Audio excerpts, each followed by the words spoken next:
महाभारत युद्ध का 16वां दिन समाप्त हो चुका था। भयंकर संग्राम के उपरांत कौरवों के वीर सेनापति कर्ण कुछ क्षण विश्राम करना चाहते थे, परंतु तभी आचार्य द्रोण के पुत्र अश्वत्थामा उनके शिविर में प्रवेश करता है। द्वारपाल ने सूचना दी, सेनापति कर्ण, आचार्य द्रोण पुत्र अश्वत्थामा आपसे भेंट करने आए हैं। चिंतित मुद्रा में कर्ण बोले, उन्हें आदर सहित भीतर लाओ। कर्ण, जो किसी से वार्तालाप के इच्छुक नहीं थे, फिर भी अश्वत्थामा के आगमन पर उनका स्वागत करते हुए कहते हैं, आओ अश्वत्थामा, आओ मित्र, कहो किस प्रयोजन से आए हो। कर्ण ने विनम्रता से पूछा। अश्वत्थामा प्रणाम करते हुए बोला, हे सेनापति, आज के युद्ध में मेरे मन में कई शंकाएं उत्पन्न की है। मैं उन्हीं का समाधान जानने आपके पास आया हूँ। पूछो मित्र, निसंकोच होकर पूछो, कर्ण बोले।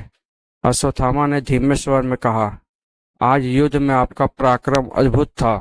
पांडव सेना में प्रलय मचा दिया आपने, परंतु है मित्र, आपने आज युधिष्ठिर, भीम, नकुल और सहदेव को परास्त करने के बावजूद उन्हें जीवित छोड़ दिया, ऐसा क्यों। कर्ण थोड़े विचलित हुए, फिर शांत स्वर में बोले, मित्र, तुम्हारी शंका निराधार नहीं है। हाँ, मैंने उन्हें जीवित छोड़ा है, किंतु कारण अभी बताने में मैं असमर्थ हूँ। अश्वत्थामा का स्वर तीव्र हो उठा। आपके इस निर्णय ने मुझे आहत किया है।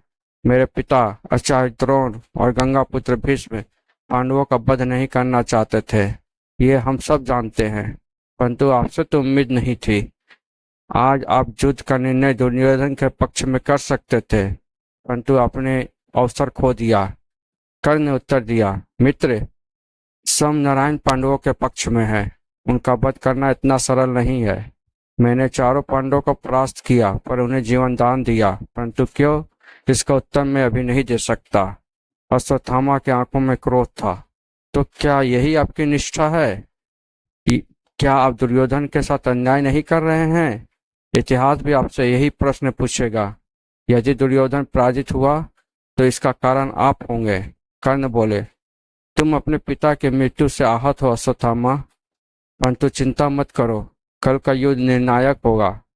अश्वत्थामा ने तीव्र स्वर में उत्तर दिया, मेरे पिता की मृत्यु की बात आप मत कीजिए। अपने उन 8 पुत्रों को स्मरण कीजिए जो इस युद्ध में मारे गए, फिर भी आपने उनके हत्यारे को जीवित छोड़ दिया।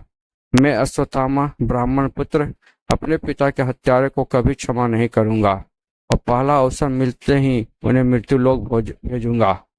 हे अंगराज, आप सही कहते हैं, कल का दिन निर्णायक होगा, क्योंकि मैंने आते समय यमदूतों को आपके शिविर में आते देखा है। अब मैं चलता हूँ, प्रणाम सेनापति। यह कहकर अश्वत्थामा कर्ण के शिविर से बाहर निकल आता है। और फिर आया युद्ध का 17वां दिन। अर्जुन और कर्ण आमने सामने थे। एक भयंकर युद्ध हुआ और अंततः अर्जुन के हाथों अंगराज कर्ण को वीरगति प्राप्त हुई। लेकिन कर्ण अपने पीछे छोड़ गए एक बड़ा प्रश्न है। यदि उनकी निष्ठा दुर्योधन के प्रति थी, तो उन्होंने कुंती को वचन क्यों दिया कि अर्जुन को छोड़ अन्य सभी पांडवों को जीवन दान देंगे? क्या यही वचन दुर्योधन का हार का कारण बना? यह प्रश्न इतिहास से लेकर आज तक हर युग में गूंजता रहेगा। दोस्तों, यदि आपको यह संवाद पसंद आया हो तो वीडियो को लाइक करें, शेयर करें और चैनल को सब्सक्राइब करना ना भूलें। धन्यवाद मित्रों।